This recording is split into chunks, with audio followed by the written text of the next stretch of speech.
Hello and welcome to the Game Changers podcast, where you'll be hearing from trailblazing, fearless women in sport. I'm Sue Anstis, and in this episode it's rugby legend Maggie Alphonsi MBE. Few players in recent times have had such an impact on the world stage as this England flanker and World Cup winner. Now retired from the game, Maggie talks so passionately about her playing career and her future leadership aspirations.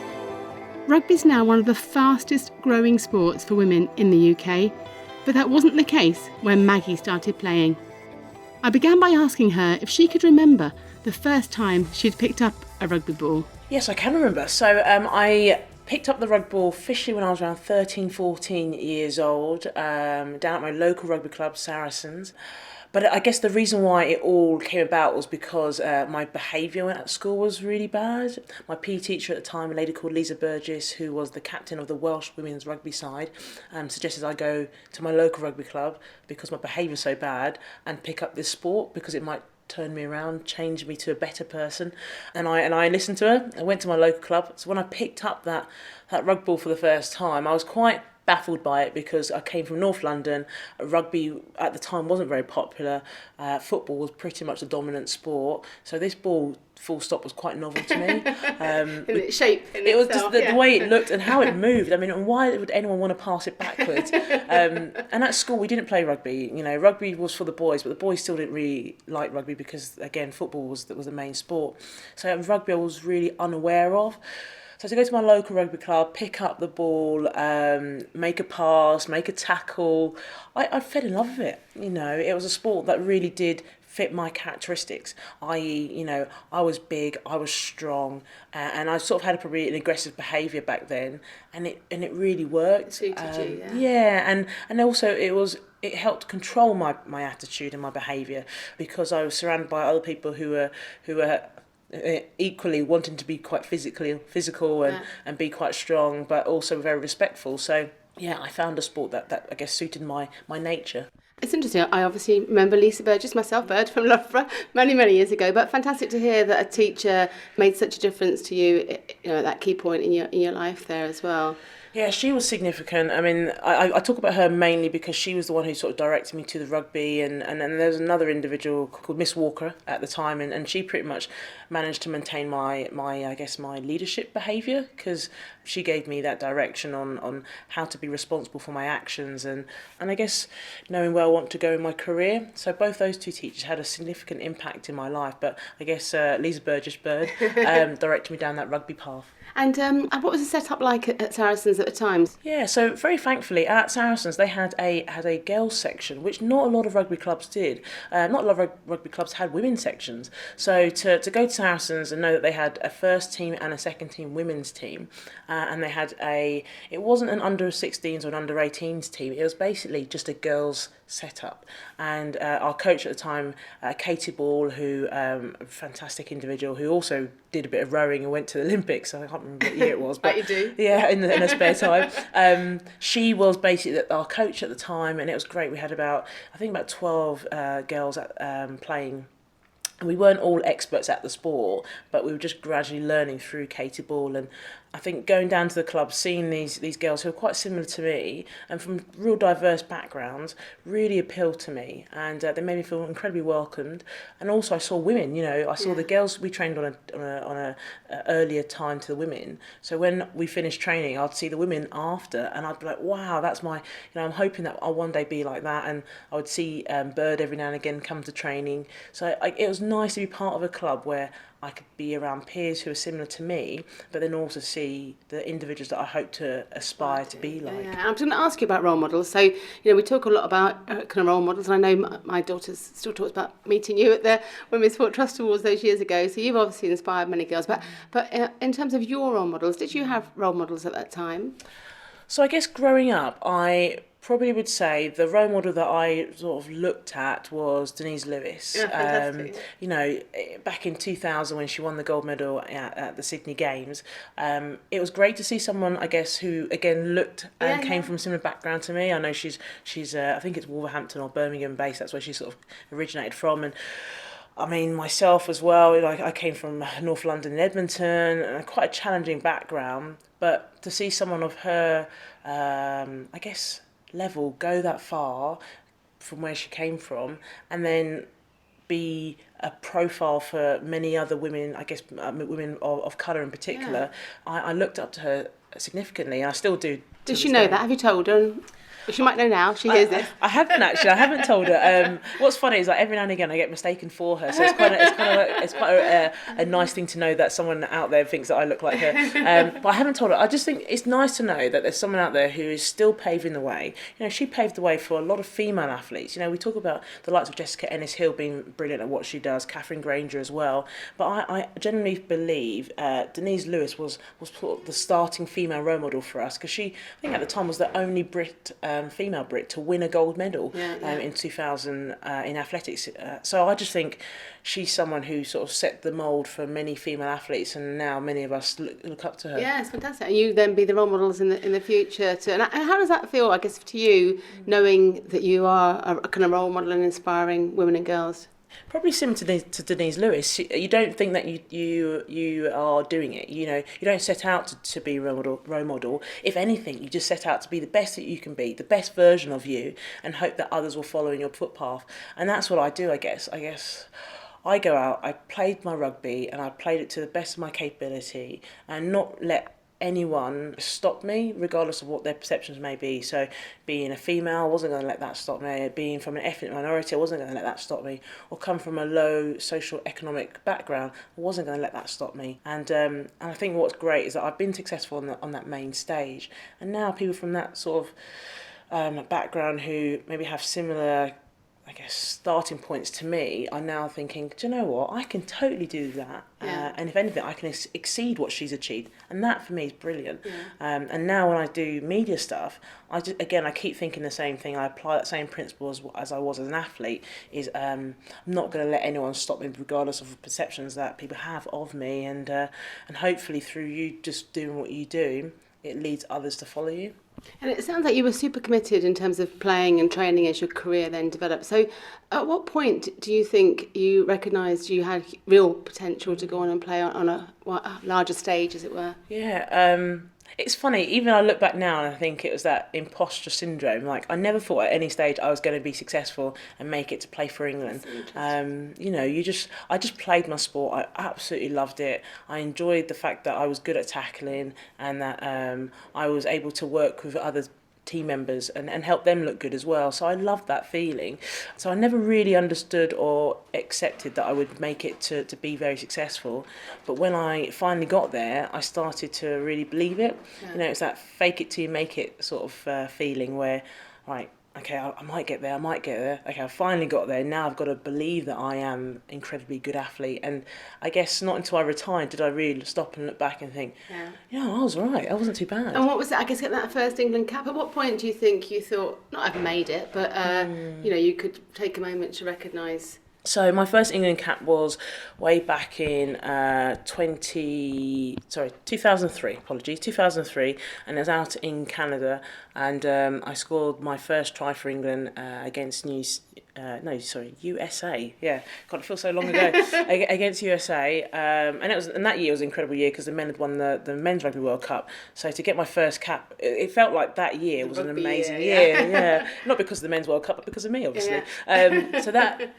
So even to this day, I think scoring that try, having that experience, you know, I still felt almost like a naive rugby player, because I was surrounded by some... How old were you when you got your first cap? I was 19 years old, and I was surrounded by some fantastic legends. You know, for me at the time, a lady called Paula George, Karen Andrews, Claire Frost, Helen Clayton, some brilliant, fantastic role models for me in the world of rugby.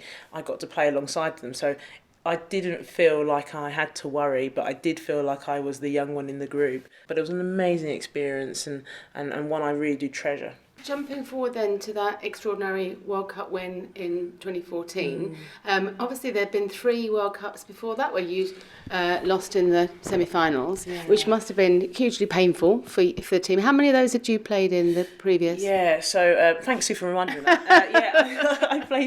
I played in 2 of the World Cups beforehand. So in 2006 out in Canada, again silver, and then 2010 in England at Harlequin Stoop, and we got silver there. So I played in 2 of those World Cups, and each and every single one of them are quite painful to experience, but drove me on for another 4 years. How do you deal with it? How, as a team and as an individual? Because I guess that is seen as the pinnacle of, whether it's Six Nations or the World Cup. But how did you deal with that in the intervening years? And for it to happen twice before. Yeah. We're going to talk about the good bit in a minute, but just interested to know. Well, in 2006, I guess I was a young one in the team. I was 22 years old, and that was my first Rugby World Cup. I truly believe that we were capable of winning that World Cup. I still believe that we were capable of winning that World Cup. And so when we lost it, I think I just felt quite angry, not at my team. I just felt angry the fact that I knew that we had it in our grasp and we probably weren't able to get over the line. So if anything, what it did do was, for me as an individual, I guess it made me more driven and more focused. And also at that time, my team had quite a lot of experienced players. So post that World Cup in 2006, a lot of the team retired. So if anything, I became one of the senior players going into 2010. So it was painful to experience that loss in 2006, but it was a very good learning experience for myself as an individual and for some of those younger players in the team.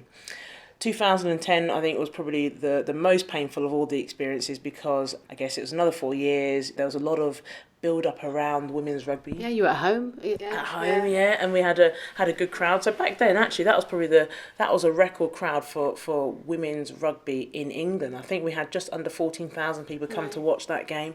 Again, it was against New Zealand, so one of the biggest nations. The score was 10-all, I think, until the final 5 minutes, and then we lost it by 3 points.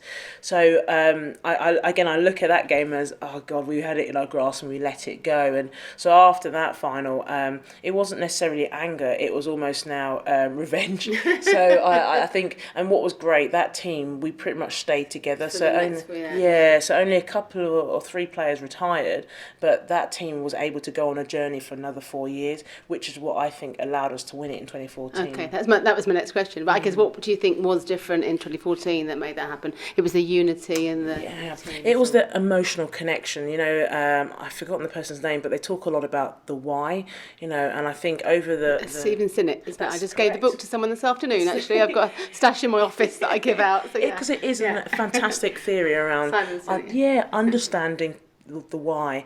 So it was understanding the team why, but more importantly, it was about understanding each and every individual's why. Why do we want to win a World Cup? Why do we want to play for England?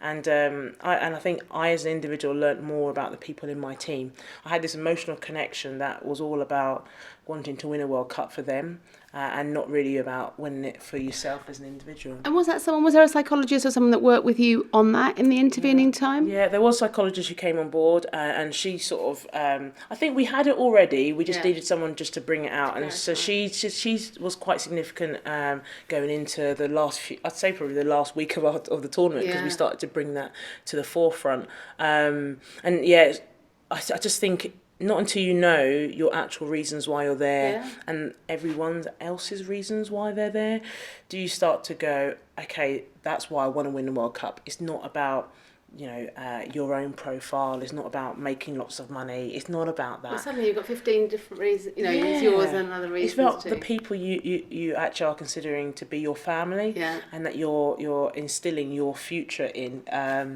So that was huge for us. That was absolutely probably the main reason why I won it. Understanding the why, having that psychologist come in to sort of steer us in that right direction. And then realising it was about a team. It was a team focus, not an individual focus. And so winning, amazing. If you sit here now today, 5 years on, can you remember how you felt at the time? It seems so long ago, if I'm honest. I felt younger, that's what I felt. Well, basically what I felt personally was relief. Because I guess to be part of the team over that 12-year period and lose 2 World Cup finals was quite tiresome. And I guess knowing that people were going to retire as well, that's the piece, is that extra pressure, isn't it? That was the That's exactly the case. It was almost like we had to win this. That losing wasn't an option, because I knew if we had lost that final, it starts again. Those who are Olympic athletes know what it's like. You start again, and it's quite hard work, and especially a lot of the experienced players would have stepped away, and lots of young players. And if I'm honest, a cycle of winning a World Cup takes about 8 years, I'd say, 8 to 12 years. And we saw that with our England women's team. They lost the World Cup in 2017. 2017, and I generally think they'll go on to be successful in the next World Cup, because it takes time to build a team. You can't just do it in 4 years. I personally believe anyway.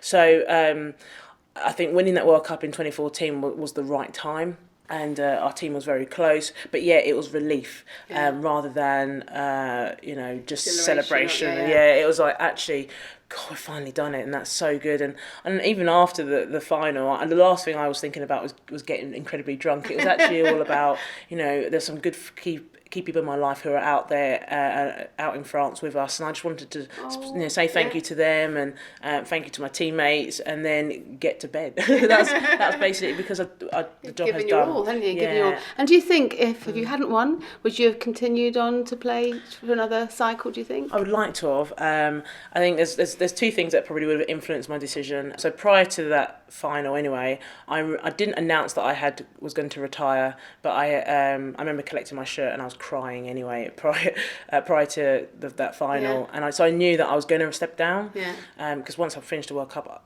and we won it, I had announced my retirement. So I guess the two things that were influencing my decision would have been, if we'd won it, I would try to hang around, but I knew that the best of my rugby days was pretty much over anyway. And I'm a big believer, it's not about me, it's about making sure that the next players come through and have that experience.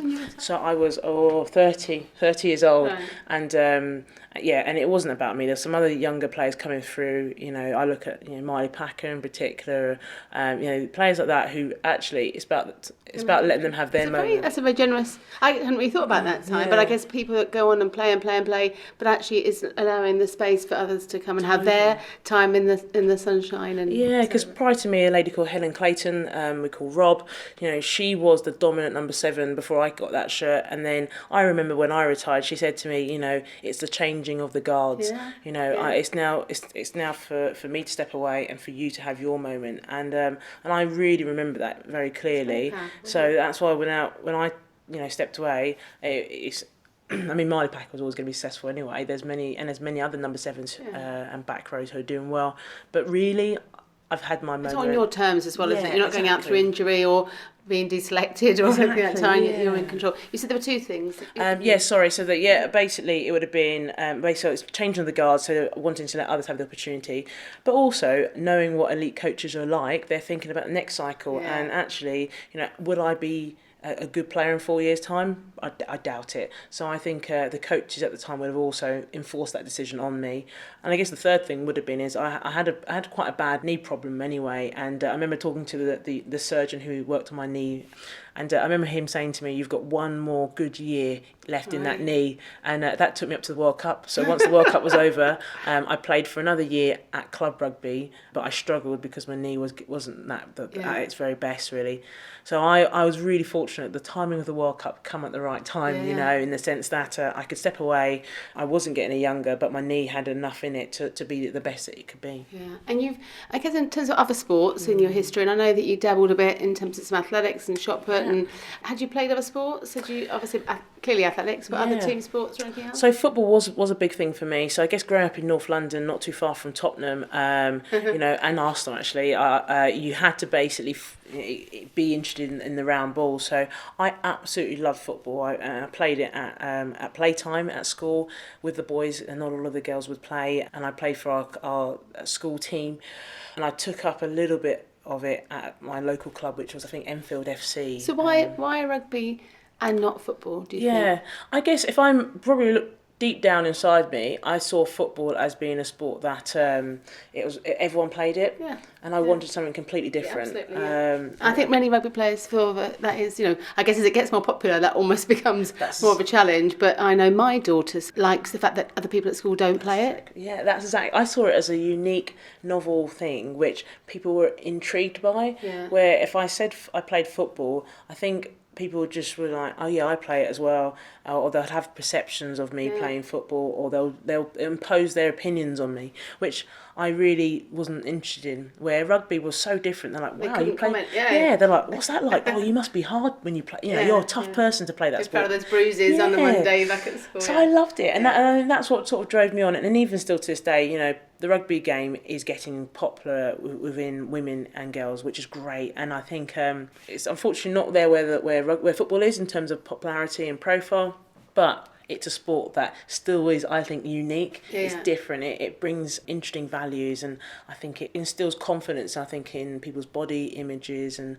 also their attitude to life, I think. So rugby did that for me, and I think what's great, it's doing that for many other young girls and women. And are you still involved at Saracens now?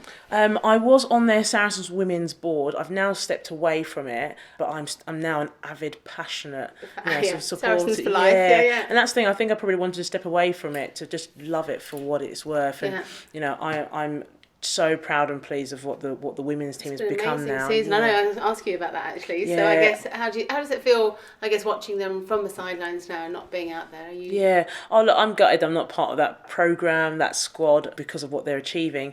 But what I'm really pleased about is that I was part of the process. Like there's been many women before me who were part of the process that helped our Saracens women's team at the time be successful. So I look at the team with fond memories, and I'm just incredibly proud of what the first team, the second team has achieved, and what the men's team are achieving. I remember when they were back down at Bramley Road, amateur setup, and now the flourishing, winning European premierships, you name it. As a club, I'm so lucky that my first club was Saracens. And it's amazing you were there the whole. I mean, people do move to different clubs and clubs change, but you've been loyal, and they've been loyal to you too. As people say, if you cut me, I'd bleed red and black. Just because it's been a club that has supported. You're in red and black today, aren't you? Like Saracens colours. I just wanted to really get that across. But it's been a club that supported me as a family. I've had some challenging times throughout my life, and what was nice is that they've always been there. And I like to think that even now, as a supporter and as one of the old girls, as we say, if any of the young girls are experiencing challenges or need help in terms of career, there's many of us old girls who have very good jobs who can help support them. So I like to think that we have that club attitude. And the success of the team at the moment, obviously they won the Tyrrells Premiership again. So why do you think the difference that they're doing at Saracens versus others that are in that Premiership? Yeah. So I'd say Saracens and Harlequins are probably two of the strongest teams in the Premiership, with regards to what they do off the pitch. So I would say one, they've got an incredibly good connection with their men's setup. So if I look at Saracens, their relationship with the men's organisation is perfect. Nigel Ray is a huge supporter of the women's section. They've also got in terms of PR, they're aligned there, and also in coaching. So I think sometimes Alex Anderson does a bit of work with the women's setup. So that's incredible to have that level of support. And the second thing I'd say, what the Saracens women have created is almost that level of, I think you mentioned it with regards to me, club loyalty. So you've got players who generally want to be there. They're not just coming in because of the profile, because they're winning, and then they're dipping out and finding another good club. You've got players who've been at that club for probably quite a while now, or have been there since when we weren't winning. Yeah, absolutely. And Sonia Green is one good example. She's been there since the club started, I'd imagine. But it's great to have players like that who are just proper club players. Not all of them play for England, yet that we have got a good amount of England players, but they were Saracens before they became England players. So it's great to see that the fact that the club's got a very good loyal setup.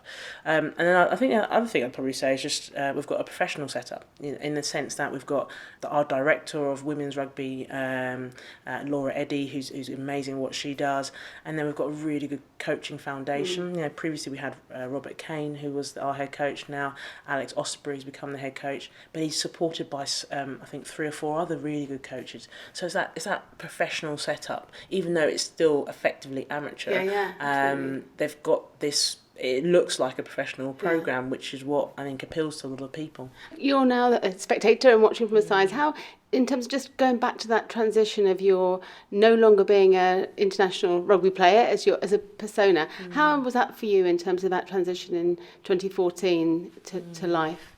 Incredibly hard. I'll be open and honest, it's still hard now when you think about it. So I guess I retired in 2014 from international rugby. I was working for a big charity called the Youth Sport Trust, and I was an athlete mentor manager there. So what was good is I had a full-time job already.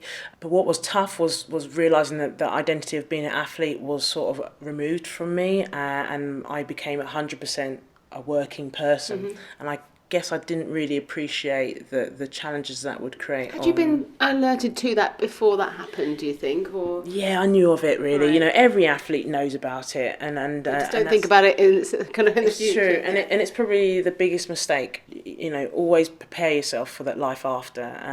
I even did my master's dissertation on the life after sport, because it's important to recognise that athletes know it's coming. They don't necessarily take ownership of it. And I think that was the biggest thing for me. I probably wish I'd taken more ownership over that transitional period. Yeah. By that I mean, you know, increasing my networks of key people in businesses, and actually going out to meet them and identifying opportunities that I could do to help build my skill level. You know, doing qualifications is key. I think that's always sort of part of developing your CV. But I think to really make you stand out and be a little bit different, it's about building those relationships. And that's one thing I would say to people now. Relationships are key. People don't just hire you for what skills you have. People hire you because they like you. And that's what I do in my job now. You know, when I'm hiring people, it's actually, have I got that relationship with them? Would they work well in this team? Would they have a good relationship with other people in that team? And people keep saying to me, it's about like a rowing boat. It's about filling that rowing boat and making sure that they all work together to be successful. So yeah, I think relationships are key, building that network. But anyway, what I was trying to say is that I found it incredibly hard, because the network that I did have, which was obviously a coaches and a performance psychologist and all of that had just gone. And I was on support, and I was on my own, and I knew I was going to be on my own, but you don't really realise how tough it's going to be. So I quickly built a new team. You know, it was all about, I tried to find a new sport, so I tried to get back into athletics. I tried to identify a physio. I tried to identify a coach. I created my team me, I guess. But the reality was it just didn't work. And over time, I've now formulated a proper team that I feel works for me and the life that I live now. And it took a while to find the job that worked for me. So I left the Youth Sport Trust, I went into media, and I still do my media now, but I realised that I can't, and I don't want to just live off media. No. I want to have one role that sort of gives me stability, and thankfully, and through the relationships that I have with Vitality, I now am a director at the company. So that gives me that real level of stability, and then the media almost supplements it and gives me a sporting focus. The work that I do with Vitality gives me, I guess, a corporate sense of purpose. And in terms of the media, so I guess amazing that you be a Telegraph columnist now, and I guess being that first female sports pundit to comment on men's rugby through ITV. How did that feel for you at the time? Did you feel again you were breaking new ground there? Yeah, I have to admit I did feel like a weight on my shoulders when I first. The whole of womanhood watching you there. Yeah. God, I was like, I mean, it was the first game. It was France versus Romania in the 2015 Men's Rugby World Cup, and I just remember thinking, God, I don't want to make a mistake. That's all it was. I know rugby inside out, but I just don't want to make a mistake. It's that extra pressure, isn't it? I was going to ask you about Alex Scott. You know, that actually females doing an amazing job as pundits, but so much more pressure and focus on them because they're females and people aren't used to them. So you obviously felt that too at the time. I did, yeah. I mean, it was quite funny. Like, look, I didn't make a big deal of it at the time. I didn't write on Twitter or anything like that. I was just like doing this game, and that was it basically. And it was so interesting the amount of comments I had post that. People just saw it as that is very different. We've never seen a woman talk about rugby for a men's World Cup. And was there negative? What I can remember was there were people were very just unsure of it, really, because if I think about it, up to that point, there had not been any women. There had been women being reporters. Like Hazel Irvine and the sports. And had done an amazing job, like Gabby Logan's. They had always been there, but there had not been women in the position of a pundit, saying your expertise on the sport. So for me to do it was quite groundbreaking. And I was alongside Sean Fitzpatrick, former New Zealand men's rugby captain. So I'm in awe of him. He's a legend. He's a legend. But what was great is that he was so relaxed and didn't even see anything different. He was like, we're going to chat about rugby and that's about it. So I felt incredibly relaxed, and I absolutely loved the moment, and did the rest of the World Cup. I was in the studio, then pitch side all the way up until the final, the men's final. So I'd never been, again, a woman talking on the men's game in that sense. So I absolutely loved it, and after that, now it's part of what I do. And I guess when I first started, and probably similar to Alex Scott and then many other women who are now breaking that barrier, when I first started, I guess I got a lot of negative comments about being a woman talking about men's sport. And no one really criticised my content. It was more about just being a woman. Just being a woman, we'll criticise you for that, because actually what you're saying is really good. Exactly, and actually now what's good is I'd rather have a debate. Now I get people who would say, I agree or disagree. And I'm like, that's fine. I'd rather you agree or disagree with what I'm saying, because then we can have a debate. You're talking about, okay, I disagree that him or her ran that line. That's fine. That's a discussion. And sport and anything we talk about, like politics, should be about a debate. But when you're commenting and saying that I shouldn't know something about the sport because of your gender, that's when I'm like, what discussion or debate are we going to have there? Because this is pointless. So now the comments are a bit more, it's more open and constructive, and actually people are more positive and supportive. I don't want people to support me just because I'm a woman. No. I want people to support me because actually what my content is correct. And I guess you should be proud, Nolly was at the weekend on the Channel 4, so sort of setting that path for other women to go out and comment and be accepted in that way too. Yeah, I mean, what's great is that it's just now growing. The only challenge that we have in the world of probably more media is the fact that there's less roles for women. So the challenge you have is that there's more women coming out and now finally getting opportunities, and then there's less opportunities in terms of positions for those people. So where obviously if you look at probably men's sport, there's lots of men can get into various different roles, where you find maybe on a sporting panel there might be one woman. Yeah, we can change that. We're on a mission, aren't we? Totally. We are half the population, aren't we? After all, yes, we are. and what's great is there's more of us out there. So I'm just really pleased that many of us are breaking the barrier, not just in rugby, but in other sports like football, hockey, you name it, and cricket. And where do you see, cricket, love you, Ebony, where do you see that going in the future? Do you feel more confident now to probably where you were when you first had the opportunity? Yeah, definitely. I think I see it growing. I see, hopefully we'll see more women, not just in media roles as in front of the camera, but see more of them behind the camera.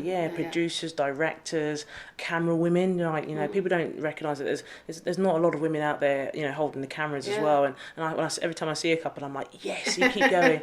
I want more of you out there. So that's what role modelling, isn't it? It's exactly the same as we talked in sport. It's actually the more that people see it and see it's a goal, that something that they could do in the future. Yeah, definitely. So that's what I hope to see in the future, and so that's my goal. I think my future goal is that I'd probably step away from media in the future, but be more of a leader in terms of my goal and my dream is to be hopefully the next Sally Mundane. I want to be a CEO of a sporting organisation, cool. And a woman of colour in that position, because obviously if I look at diversity, there's not much of that, and I want to be one of those women who are flying the flag or doing some amazing stuff, and who knows, one day be the president or the CEO of the RFU. That would be absolutely amazing. I love this. That's fantastic. Good. Yeah, so that's where my current aspirations and goals are. I look at Sue Day, for example, CFO for the RFU, which is fantastic, and I want to be in a position where I can be on that, who knows, one day exec team, and be fronting that up. So that's what I'm currently working towards right now, and media is great because it allows you to understand the game from a different perspective, but also maintain that profile. So in terms of, I guess the girls got their professional contracts this year, which is fantastic news. How did you feel about that looking back? Would you have liked that to have been a full-time professional athlete, do you think, or actually would that have made the transition out of sport even harder because you wouldn't have had a kind of career path running alongside? It's such an interesting question because if I was in the sport now, I'd say yes, I would love to have had a professional contract because I know what it was like to try and balance up one job and try and be the best that I could be in that professional job, and then at the same time trying to develop my skills and ability to be the best I can be as an athlete. So if I was still in the sport, I'd say, oh my God, I wish I had the professional contract. Now I'm out of the sport, I'd probably say, I guess, it's important to an extent that athletes are able to develop their career whilst being an athlete.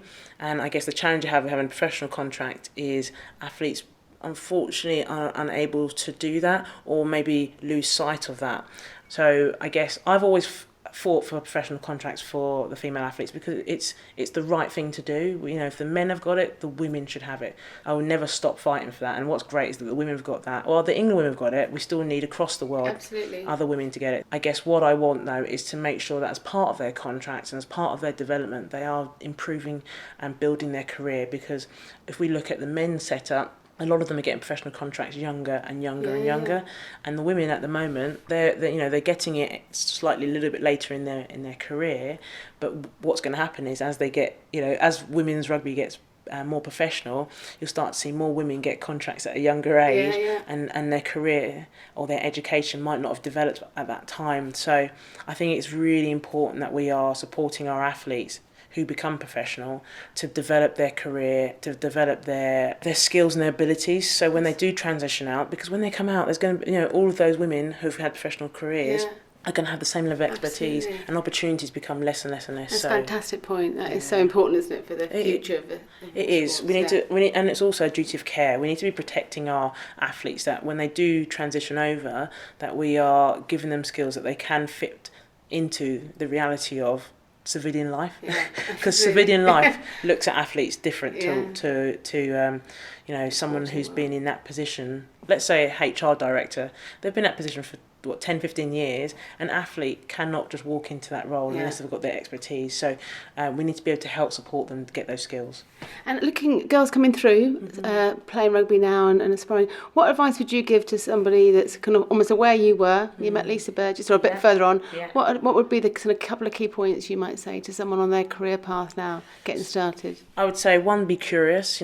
You do not know everything, so open your mind to learning. So for me, when I was I guess that youngster trying to get into the sport or developing in the sport, I tapped into the expertise and knowledge of those senior players who are currently there.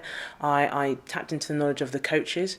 I would take ownership of my own development. I did not let the coaches dictate my learning. I would make contact with the coaches and say, right, I need to work on this. Can you come and see me? In terms of my England coaches, I went and observed men's and women's teams and their coaching as well. I would throw myself into environments that were a little bit uncomfortable. I say it all the time, it's about being comfortable, being uncomfortable. So I would stretch myself on a regular basis. So when I was on the pitch, it was about being the best version of me. Not just being an okay player. Comfortable and know what you can do, And I still remember to this day, like my old England coach, Jeff Richards, who was an Australian and a really good mindset he had. He was like, it's not about being the best player in England, it's about being the best player in the world.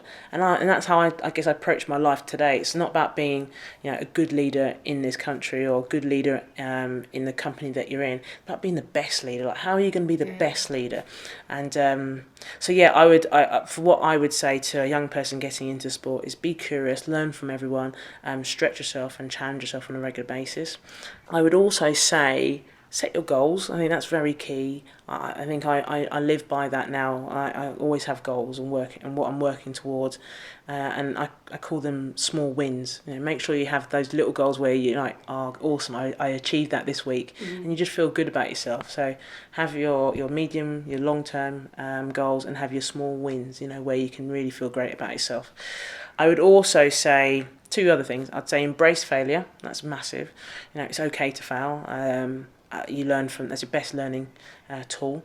And then I would say also celebrate success. So look back on all the things that you've done and really acknowledge them, because sometimes I think we don't think about that. So busy moving on to the next thing, aren't we? Yeah. And I guess one more thing I'd probably say is identify your team you.